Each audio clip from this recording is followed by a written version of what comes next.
I'm just calling this shit like I see it. If Donald Trump colluded with the Russians or conspired in some way to commit crimes with the Russians, if Donald Trump was a puppet of Vladimir Putin, I would have no problem calling him out for that. I don't think Donald Trump is above morally doing this shit. I kind of think Donald Trump's a fucking sleazeball. Like, you know, he's a dude who's like fucking porn stars while his wife's pregnant. He's like a guy who's like, I don't know. He's kind of a slimy person. I don't think he's an honest person at all. I think he's incredibly dishonest and incredibly self-aggrandizing. Like he'll say anything to make himself look good. He's got a ridiculously inflated ego. Again, these are all just kind of boring points because you get this the second you look at Donald Trump. Oh, like you knew this about him before he ever ran for president. And if you caught one campaign speech in 2016, you knew this right away. So it's not important for me to make these points all of the time. That being said, this was a win for Donald Trump. The Michael Cohen testimony, the major things that came out of it. If you're talking about the big picture stuff, about Mueller, look, you had this FBI investigation as to whether Donald Trump is a Russian asset, whether he's working for Vladimir Putin. Then you had this Mueller investigation, which is supposed to be investigating collusion, and I guess theoretically, since collusion's not a crime, investigating some type of conspiracy with the Russians, okay? If that's the case, what we just got from Michael Cohen was testimony against any of that stuff existing. You got one more piece of evidence that this narrative just doesn't fit with the facts. Michael Cohen, it was widely reported that he went to Prague. This is what was in that fucking dossier, in the Steele dossier that got that was used to get the FISA warrant on Carter Page. By the way, still no charges on Carter Page. Guess he wasn't a Russian spy. I mean, they got a FISA warrant. If he was a Russian spy, they were able to spy on all his shit, they probably would have found something. I guess not. So anyway, so the dossier said, and this was reported not just by BuzzFeed, but it was reported like on Rachel Maddow's show constantly, on CNN all the time, that the allegation was that that Cohen went to Prague to meet with Russian officials to make sure they didn't have this dirt or to pay them off if they had this dirt. He testifies he's never been to Prague. Now, okay, you can sit here and say, Michael Cohen isn't that trustworthy, right? He's already lied to Congress before. But it's hard to imagine he was lying about that, because that would be his get out of jail free card. If he had gone to Prague and had done this, that would be his get out of jail free card, because then he could actually get a deal with Mueller. Then he could get a deal. He goes, I'll give you the fucking nail in the coffin. I'll actually give you the evidence you need to fucking come out and bring down Trump and prove this whole collusion conspiracy thing. You'll have it, because I got the dirt. He was the guy who would have the dirt, okay? And the FBI raided his fucking office, collected all of his confidential fucking shit between him and Trump, right? So if he did go to Prague, they know that he went to Prague, most likely. Now, really, is he going to come out and perjure himself again in contradiction to what the special counsel and the FBI and the CIA wants him to say? I highly doubt it. So there was that. They were saying that. Then they asked him straight up, did Donald Trump collude with Russia? Do you know anything about any collusion? He's like, no, nothing. I got nothing that way. I mean, he danced around it by just being like, I could totally see that happening. There was a lot of that. I loved it, because this was the pattern that I saw a lot of, like, do you think Donald Trump could collude with do you think Donald Trump is capable of working again? Did you ever see it? Nah, I never saw any of that. No, right, but it would be like, yeah, I think he is capable of it. Did you ever see anything about that? No, nothing ever happened. Nothing. There were these salacious questions that they would ask him about, just so inappropriate to ask. When they asked about the video, that supposedly there was an elevator video of Donald Trump hitting Melania. Really? And he goes, and he was like, yeah, no, he was like, that didn't happen. He was like, that definitely didn't happen. I promise you that never happened. It seemed like every time it got real, like they were asking, did he or did he not? No, never, you know, and he was there. He would have known. Yeah.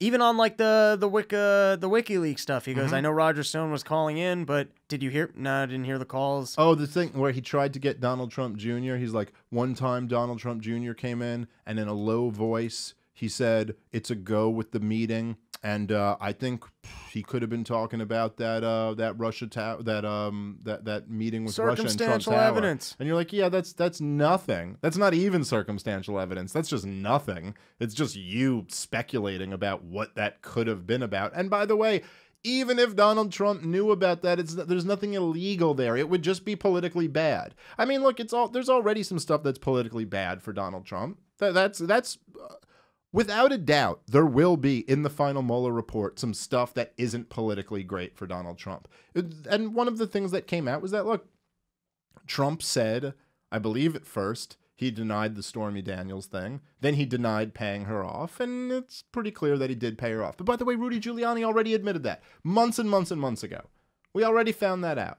And no one cares because everyone knew Trump was this guy already to begin with. So they're saying the one thing that you could maybe hang on to was he had this check, and he's saying that Donald Trump wrote him a check, and this was basically to pay off some checks. But I got to tell you, even if that's all true, it's a tough case to say that that's actually a campaign finance violation. It's very, very flimsy. I mean, the campaign finance violation laws are somewhat ambiguous, so maybe you could get that case. And even if you got it, this is the type of thing that would be settled with a fine.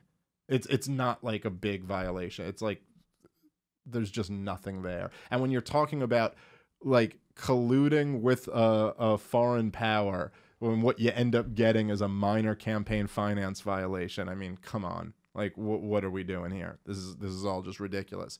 But there were lots of other moments in it to me where, like, it really seemed, you know, the other one when they basically asked about what the BuzzFeed story had reported on. Did he ever tell you to lie? Did he ever instruct you to lie to Congress? And he's like, no, he didn't. He was like, I kind of got the feeling that this is what he wanted me to say. It was just all a big nothing. It's like everything with the Mueller investigation, everything with Trump-Russia collusion, what we heard about endlessly from the mainstream media for years at this point.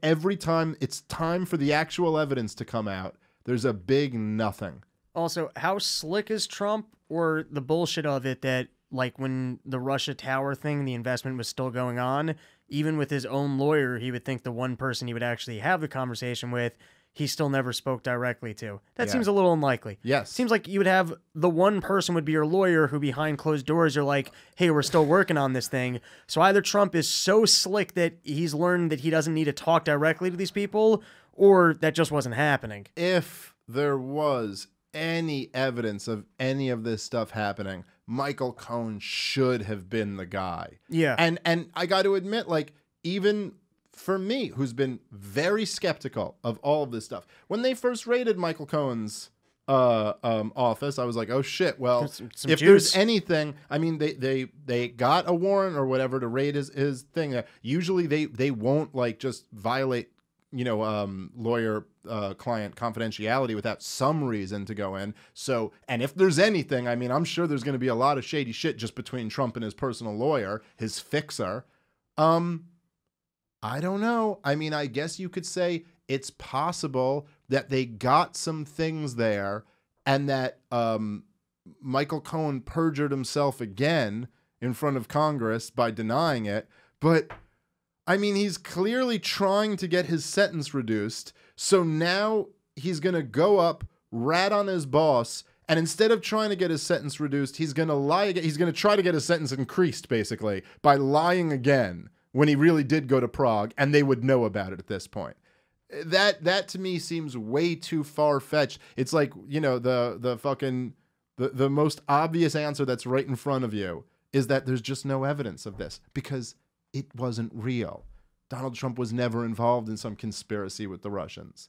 And in fact, Donald Trump actually, as a president, if you forget the things he says and look at what he does, has been pretty hostile toward Russia. He hasn't been weak on Russia. I wish that Donald Trump was actually a puppet of Putin. I really do. I think he'd be a better president. I mean, for, you know, with the exception of, like, the fact that Donald Trump has, like, deregulated the energy sector a lot, which is one of the better things that he's done. And he's got us producing a lot more energy. So I imagine Putin wouldn't want that, seeing as that Putin's a pretty big exporter of oil, and so he'd probably not want the U.S. to be energy independent. So I'm glad he's doing that. You know what I mean? Which is opposed to Vladimir Putin. But he'd probably have all the troops out of Syria, wouldn't be talking about war in Venezuela. We probably wouldn't be paying for the defense of all of Europe.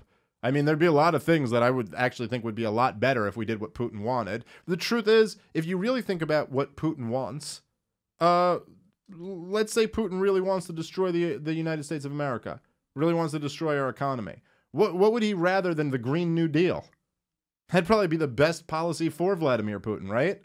I mean, what? He wants something that would really take down America. He'd probably be all about it. He should be sending AOC a fucking check.